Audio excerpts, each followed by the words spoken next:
What's good? Brian Tong here, and welcome to the Apple Byte for everything good and bad inside the world of Apple. This week's lead story has a rotten smell all over it. Now, Apple was just granted 44 patents covering a wide range of products, but the biggest one was a patent that gives Apple a way to stop iPhones from taking photos or videos at concerts or other venues. Now, the patent describes your phone's camera detecting an infrared signal and interpreting the data. That signal could disable both photos and video recording. Now, an infrared emitter could be located on stage where pictures or videos are prohibited. Now, at first, I wanted to throw out a bad apple. I mean, I paid for these tickets. I know a lot of you are screaming for one, so here. That's for you. But at the same time, I hate how concerts are completely ruined by everyone holding up their phones, taking videos, and Snapchatting. I just hate that. Unless it's Justin Bieber falling through a trap door.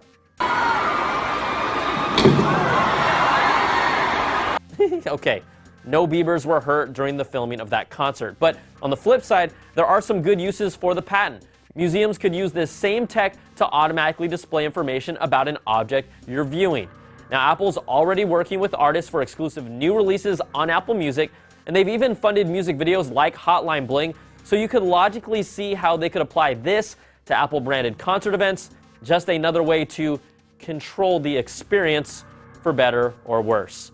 All right, another Apple-granted patent will allow you to control the Apple TV's user interface with 3D real-time in-air gestures in the future. Think Minority Report. Now, the patent would allow you to control, pinch and zoom, rotate, and press virtual buttons to control the Apple TV without a remote. It would still require some sort of camera sensing tech, and Apple did acquire PrimeSense in 2013. That company was responsible for the tech inside the first Microsoft Kinect.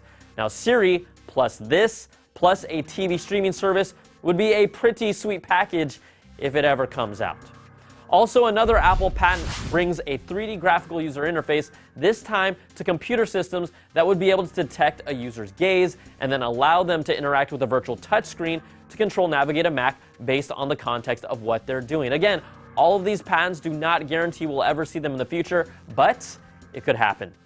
All right, I was trying to hold off on the flood of iPhone news, but you can't stop it. You can only hope to contain it. Check this out, an image from nowhereelse.fr of a leaked iPhone 7 casing claims to show the back of the upcoming 4.7-inch phone with a larger protruding camera cutout, backing the claims that we'll see an improved CMOS sensor. But rumors of a dual-lens camera for the iPhone 7 Plus continue to conflict after this picture from microblogging site Weibo shows off the pill-shaped enclosure for the dual lens. It's still uncertain if this is an early prototype, so we'll just have to wait until September.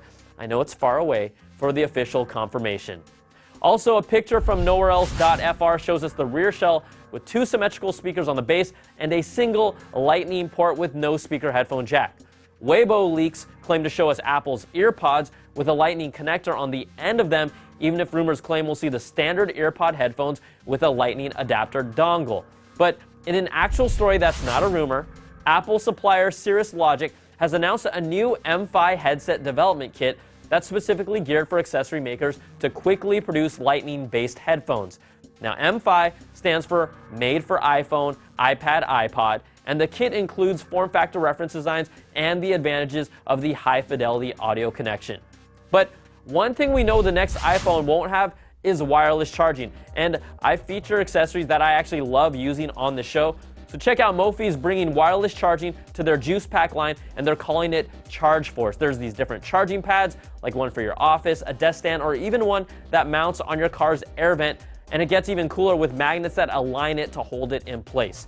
Now, you didn't know this, but most of their current cases actually have the tech inside them already. Cases start at $99, and the different Charge Force spaces start at $39. I've been using their air vent one in my car, and it's honestly pretty sweet. And yes, I'm working on getting some for you, the Apple Biters, in the future.